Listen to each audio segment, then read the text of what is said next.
அன்பானவர்களே, நீங்கள் கேட்கவிருப்பது the Bible in a year.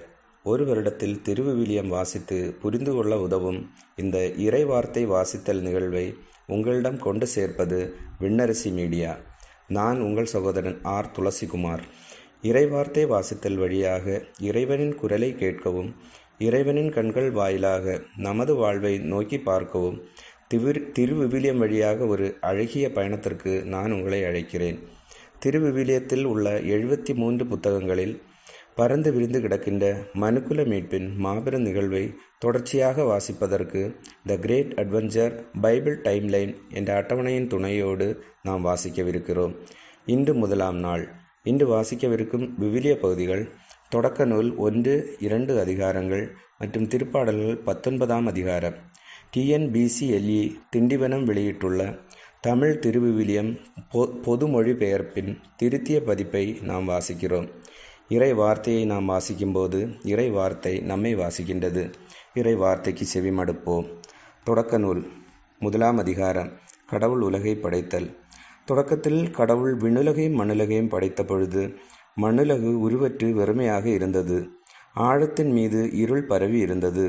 நீர்த்திரளின் மேல் கடவுளின் ஆவி அசைந்தாடி கொண்டிருந்தது. அப்பொழுது கடவுள் ஒளி தோன்றுக என்றார். ஒளி தோன்றிற்று. கடவுள் ஒளி நல்லது என்று கண்டார். கடவுள் ஒளியையும் இருளையும் வெவ்வேறாக பிரித்தார். கடவுள் ஒளிக்கு பகல் என்றும் இருளுக்கு இரவு என்றும் பெயரிட்டார். மாலையும் காலையும் சேர்ந்து முதல் நாள் ஆயிற்று. அப்பொழுது கடவுள் நீர்த்திரளுக்கு இடையில் வானம் தோன்றுக, அது நீரின்றி நீரை பிரிக்கட்டும் என்றார். கடவுள் வானத்தை உருவாக்கி வானத்திற்கு கீழுள்ள நீரையும் வானத்திற்கு மேலுள்ள நீரையும் பிரித்தார். அதுவும் அவ்வாறே ஆயிற்று. கடவுள் வானத்திற்கு விண்ணுலகம் என்று பெயரிட்டார். மாலையும் காலையும் சேர்ந்து 2ஆம் நாள் ஆயிற்று. அப்பொழுது கடவுள் விண்ணுலகிற்கு கீழுள்ள நீரெல்லாம் ஓரிடத்தில் ஒன்று சேர உலர்ந்த தரை தோன்றுக என்றார். அதுவும் அவ்வாறே ஆயிற்று. கடவுள் உலர்ந்த தரைக்கு நிலம் என்றும் ஒன்று திரண்ட நீருக்கு கடல் என்றும் பெயரிட்டார். கடவுள் அதுவும் நல்லது என்று கண்டார். அப்பொழுது கடவுள் புற்பூண்டுகளையும் விதை தரும் செடிகளையும் நிலத்தின் மேல் விதை கொண்ட கனியை தரும் பழமரங்களையும் அந்தந்த இனத்தின்படியே நிலம் விளைவிக்கட்டும் என்றார். அதுவும் அவ்வாறே ஆயிற்று. நிலம் பொற்பூண்டுகளையும் விதையை பிறப்பிக்கும் செடிகளையும் விதை கொண்ட கனியை தரும் மரங்களையும் அந்தந்த இனத்தின்படி விளைவித்தது. கடவுள் அதுவும் நல்லது என்று கண்டார். மாலையும் காலையும் சேர்ந்து 3ஆம் நாள் ஆயிற்று. அப்பொழுது கடவுள் பகலையும் இரவையும் வெவ்வேறாக பிரிப்பதற்கும் காலங்கள், நாட்கள், ஆண்டுகள் ஆகியவற்றை குறிப்பதற்கும் விண்விரிவினில் ஒளிப்பிழம்புகள் தோன்றுக, அவை மண்ணுலகுக்கு ஒளி தர விண்விரிவினில் ஒளிப்பிழம்புகளாக இருக்கட்டும் என்றார். அதுவும் அவ்வாறே ஆயிற்று. கடவுள் பகலை ஆள்வதற்கு பெரிய ஒளிப்பிழம்பும் இரவை ஆள்வதற்கு சிறிய ஒளிப்பிழம்பும் ஆக இருபெரும் ஒளிப்பிழம்புகளையும் விண்மீன்களையும் உருவாக்கினார். கடவுள் மண்ணுலகிற்கு ஒளிதர வான்வெளியில் அவற்றை அமைத்தார். பகலையும் இரவையும் ஆள்வதற்கும் ஒளியையும் இருளையும் வெவ்வேறாக பிரிப்பதற்கும் அவற்றை அமைத்தார். கடவுள் அதுவும் நல்லது என்று கண்டார். மாலையும் காலையும் சேர்ந்து 4ஆம் நாள் ஆயிற்று. அப்பொழுது கடவுள் திரளான உயிரினங்களை தண்ணீர் தோற்றுவிப்பதாக வான்வெளியில் நிலத்திற்கு மேலே பறவைகள் பறப்பனவாக என்றார். இவ்வாறு கடவுள் கடலின் பெரும் பாம்புகளையும் திரள் திரளாக நீரில் நீந்தி வாழும் உயிரினங்களையும் இறக்கையுள்ள எல்லாவித பறவைகளையும் அந்தந்த இனத்தின்படி படைத்தார். கடவுள் அதுவும் நல்லது என்று கண்டார். கடவுள் அவற்றுக்கு ஆசி வழங்கி பல்கி பெருகி கடல் நீரை நிரப்புங்கள், பறவைகளும் மண்ணுலகில் பெருகட்டும் என்றுரைத்தார். மாலையும் காலையும் சேர்ந்து 5ஆம் நாள் ஆயிற்று. அப்பொழுது கடவுள் கால்நடைகள், ஊர்வன, காட்டு விலங்குகள் ஆகியவற்றை அந்த இனத்தின்படி நிலம் தோற்றுவிப்பதாக என்றார். அதுவும் அவ்வாறே ஆயிற்று. கடவுள் காட்டு விலங்குகளையும் கால்நடைகளையும் நிலத்தில் ஊர்வன யாவற்றையும் அந்தந்த இனத்தின்படி உருவாக்கினார். கடவுள் அதுவும் நல்லது என்று கண்டார். அப்பொழுது கடவுள் மானிடரை நம் உருவிலும் நம் சாயலிலும் உண்டாக்குவோம். அவர்கள் கடலின் மீன்களையும் வானத்து பறவைகளையும் கால்நடைகளையும் மண்ணுலகு முழுவதையும் நிலத்தில் ஊர்வன யாவற்றையும் ஆளட்டும் என்றார். கடவுள் தம் உருவில் மானிடரை படைத்தார். கடவுள் உருவிலேயே அவர்களை படைத்தார். ஆணும் பெண்ணுமாக அவர்களை படைத்தார். கடவுள் அவர்களுக்கு ஆசி வழங்கி பல்கி பெருகி மண்ணுலகை நிரப்புங்கள், அதை உங்கள் ஆற்றலுக்கு உட்படுத்துங்கள், கடலின் மீன்கள், வானத்து பறவைகள், நிலத்தில் ஊர்ந்து உயிர் வாழ்வன அனைத்தையும் ஆளுங்கள் என்றார். அப்பொழுது கடவுள், மண்ணுலகெங்கும் உள்ள விதை தரும் செடிகள், விதை கொண்ட கனிகளை தரும் மரங்கள் அனைத்தையும் உங்களுக்கு நான் கொடுத்துள்ளேன். அவை உங்களுக்கு உணவாகட்டும். நிலத்தில் வாழும் எல்லா விலங்குகள், வானத்து பறவைகள், நிலத்தில் ஊர்வன ஆகிய அனைத்து உயிரினங்களுக்கும் பசுமையான செடிகள் அனைத்தையும் நான் உணவாக தந்துள்ளேன் என்றார். அதுவும் அவ்வாறே ஆயிற்று. கடவுள் தாம் உருவாக்கிய அனைத்தையும் நோக்கினார். அவை மிகவும் நன்றாக இருந்தன. மாலையும் காலையும் சேர்ந்து 6ஆம் நாள் ஆயிற்று. தொடக்க நூல் 2ஆம் அதிகாரம். விண்ணுலகும் மண்ணுலகும் அவற்றில் உள்ள அமைப்புகள் அனைத்தும் உருவாக்கப்பட்டு நிறைவேறின. கடவுள் தாம் செய்த வேலையை 7ஆம் நாளில் முடித்தார். அவர் தாம் செய்த வேலைகள் அனைத்தையும் நிறைவு பெறச் செய்து 7ஆம் நாளில் ஓய்ந்திருந்தார். கடவுள் 7ஆம் நாளுக்கு ஆசி வழங்கி அதை புனிதப்படுத்தினார்.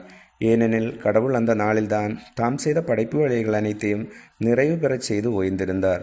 இவையே விண்ணுலகும் மண்ணுலகமும் படைக்கப்பட்ட முறையாகும். ஆண் பெண் படைப்பு. ஆண்டவராகிய கடவுள் மண்ணுலகையும் விண்ணுலகையும் உருவாக்கிய பொழுது மண்ணுலகில் நிலவெளியின் எந்தவித புதரும் தோன்றியிருக்கவில்லை. வயல்வெளியின் எவ்வித செடியும் முளைத்திருக்கவில்லை. ஏனெனில் ஆண்டவராகிய கடவுள் மண்ணுலகின் மேல் இன்னும் மழை பொழியச் செய்யவில்லை. மண்ணை பண்படுத்த மானிடர் எவரும் இருக்கவில்லை. ஆனால் நிலத்திலிருந்து மூடு பனி எழும்பி நிலம் முழுவதையும் நனைத்தது. அப்பொழுது ஆண்டவராகிய கடவுள் நிலத்தில் மண்ணால் மனிதனை உருவாக்கி அவன் நாசிகளில் உயிர் மூச்சை ஊதினார். மனிதன் உயிருள்ளவன் ஆனான். ஆண்டவராகிய கடவுள் கிழக்கே இருந்த ஏதேனில் ஒரு தோட்டம் அமைத்து தாம் உருவாக்கிய மனிதனை அங்கே வைத்தார். ஆண்டவராகிய கடவுள் கண்ணுக்கு அழகும் உண்பதற்கு சுவையும் ஆன எல்லா மரங்களையும் தோன்ற செய்தார். தோட்டத்தின் நடுவில் வாழ்வின் மரத்தையும் நன்மை தீமையை அறிவதற்கு ஏதுவான மரத்தையும் மண்ணிலிருந்து வளரச் செய்தார். தோட்டத்திற்கு நீர்ப்பாய ஏதேனிலிருந்து ஆறு ஒன்று ஓடிக்கொண்டிருந்தது. அது அங்கிருந்து பிரிந்து 4 ஆறுகள் ஆயிற்று. முதலாவது ஆற்றின் பெயர் பீசோன். இது அவிலா நாடு முழுவதும் வளைந்து ஓடுகிறது. அங்கே பொன் விளையும். அந்நாட்டு பொன் பசும்பொன். அங்கே நறுமணப் பொருட்களும் வண்ண மணிக்கற்களும் உள்ளன. இரண்டாவது ஆற்றின் பெயர் கீகோன். இது எத்தியோப்பியா நாடு முழுவதும் வளைந்து ஓடுகிறது. மூன்றாவது ஆற்றின் பெயர் திக்ரீஸ். இது அசரியாவிற்கு கிழக்கே ஓடுகிறது. 4வது ஆறு யூப்ரத்தீசு. ஏதேன் தோட்டத்தை பண்படுத்தவும் பாதுகாக்கவும் ஆண்டவராகிய கடவுள் மனிதனை அங்கு கொண்டு வந்து குடியிருக்க செய்தார். ஆண்டவராகிய கடவுள் மனிதரிடம், தோட்டத்தில் இருக்கும் எந்த மரத்திலிருந்தும் உன் விருப்பம் போல் நீ உண்ணலாம். ஆனால் நன்மை தீமையை அறிவதற்கு ஏதுவான மரத்திலிருந்து மட்டும் உண்ணக்கூடாது. ஏனெனில் அதனிலிருந்து நீ உண்ணும் நாளில் சாகவே சாவாய் என்று சொன்னார். பின்பு ஆண்டவராகிய கடவுள், மனிதன் தனியாக இருப்பது நல்லதென்று அவனுக்கு தகுந்த துணையை உருவாக்குவேன் என்றார். ஆண்டவராகிய கடவுள் மண்ணிலிருந்து எல்லா காட்டு விலங்குகளையும் வானத்து பறவைகளையும் உருவாக்கி அவற்றுக்கு மனிதன் என்று என்ன பெயரிடுவான் என்று பார்க்க அவற்றை அவனிடம் கொண்டு வந்தார். உயிருள்ள ஒவ்வொன்றுக்கும் அவன் என்ன பெயரிட்டானோ அதுவே அவன் பெயராயிற்று. கால்நடைகள், வானத்து பறவைகள், காட்டு விலங்குகள் ஆகிய எல்லாவற்றிற்கும் மனிதன் பெயரிட்டான். இருப்பினும் தனக்கு தகுந்த துணையை மனிதன் காணவில்லை. ஆகவே ஆண்டவராகிய கடவுள் மனிதனுக்கு ஆழ்ந்த உறக்கம் வரச் செய்தார். அவன் உறங்கும் பொழுது அவனுடைய விலா எலும்புகளில் ஒன்றை எடுத்து அந்த இடத்தை சதையால் அடைத்தார். ஆண்டவராகிய கடவுள் மனிதனிடமிருந்து எடுத்த அந்த விலா எலும்பை ஒரு பெண்ணாக உருவாக்கி மனிதனிடம் அழைத்து வந்தார். அப்பொழுது மனிதன், இதோ இவளே என் எலும்பின் எலும்பும் சதையும் சதையும் ஆனவள். ஆணிடமிருந்து எடுக்கப்பட்டதால் இவள் பெண் என அழைக்கப்படுவாள் என்றான். இதனால் கணவன் தன் தாய் தந்தையை விட்டு தன் மனைவியோடு ஒன்றித்திருப்பான். இருவரும் ஒரே உடலாய் இருப்பர். மனிதன் அவன் மனைவி ஆகிய இருவரும் ஆடையின்றி இருந்தனர். இருப்பினும் அவர்கள் வெட்கப்படவில்லை. திருப்பாடல்கள் 19ஆம் அதிகாரம்.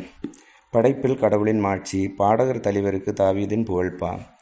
வானங்கள் இறை மாட்சியை வெளிப்படுத்துகின்றன. வான்வெளி அவர்தம் கைகளின் வேலைப்பாட்டை விவரிக்கின்றது. ஒவ்வொரு பகலும் அடுத்த பகலுக்கு அச்செய்தியை அறிவிக்கின்றது.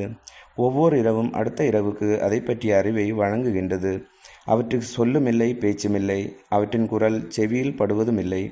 ஆயினும் அவற்றின் அறிக்கை உலகெங்கும் சென்றடைகின்றது. அவை கூறும் செய்தி உலகின் கடையெல்லை வரை எட்டுகின்றது. இறைவன் அங்கே கதிரவனுக்கு ஒரு கூடாரம் அமைத்துள்ளார். மணவரையிலிருந்து புறப்படும் மணமகனை போல அது வருகின்றது. பந்தயத்தில் மகிழ்ச்சியுடன் ஓடும் வீரனைப் போல் அது விரைகின்றது. அது வானத்தின் ஒரு முனையிலிருந்து புறப்படுகின்றது. அதன் பாதை மறுமுனை வரையிலும் செல்கின்றது. அதன் வெப்பத்திற்கு மறைவானது ஒன்றுமில்லை. ஆண்டவரின் திருச்சட்டம். ஆண்டவரின் திருச்சட்டம் நிறைவானது. அது புத்துயிர் அளிக்கின்றது. ஆண்டவரின் ஒழுங்குமுறை நம்பத்தக்கது. எளியவருக்கு அது ஞானம் அளிக்கின்றது. ஆண்டவரின் நியமங்கள் நேரியவை. அவை இதயத்தை மகிழ்விக்கின்றன. ஆண்டவரின் கட்டளைகள் தூய்மையானவை, அவை கண்களை ஒளிர்விக்கின்றன. ஆண்டவரை பற்றிய அச்சம் தூயது, அது எந்நாளும் நிலைத்திருக்கும். ஆண்டவரின் நீதி நெறிகள் உண்மையானவை, அவை முற்றிலும் நீதியானவை. அவை பொன்னிலும் பசும்பொன்னினும் விலை மிக்கவை, தேனினும் தேன் அடை நின்று சிந்தும் தெளிதேனினும் இனிமையானவை. அவற்றால் அடியேன் அறிவு பெறுகின்றேன். அவற்றை கடைபிடிப்போர்க்கு மிகுந்த பரிசு உண்டு. தம் தவறுகளை உணர்ந்து கொள்பவர் யார்தாம்? என் அறியா பிழைக்காக என்னை மன்னியும். மேலும் தற்பெருமை நின்று உம்மடியானை காத்தருளும். அது என்னை ஆட்டி படைக்காதிருக்கட்டும். அப்பொழுது நான் மாசற்றிருப்பேன், பெரும்பிழை எதையும் செய்யாதிருப்பேன். என் கற்பாரையும் மீட்பெருமான ஆண்டவரே, என் வாயின் சொற்களும் என் உள்ளத்தின் எண்ணங்களும் உமக்கு ஏற்புடையனவாய் இருக்கட்டும். அன்பானவர்களே, நல்ல ஒரு நாளுக்காக உங்களுக்காக நான் ஜெபிக்கின்றேன். எனக்காகவும் நீங்கள் ஜெபியுங்கள். இறை வார்த்தை வாசித்தல். ஒவ்வொரு நாளும் முன்னோக்கி பயணிக்கும் போது இறைவன் அருளிய தானங்களுக்காக நன்றி செலுத்துவதற்கு நாம் நேரம் ஒதுக்க வேண்டும்.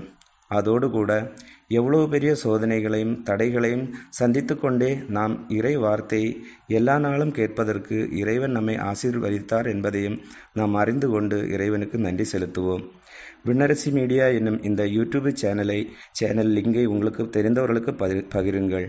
அதன் மூலம் தமிழ் விவிலியத்தை அனைவரும் வாசித்து புரிந்து கொள்ள உதவுங்கள். இறைவன் உங்கள் அனைவரையும் நிறைவாக ஆசீர்வதிப்பாராக.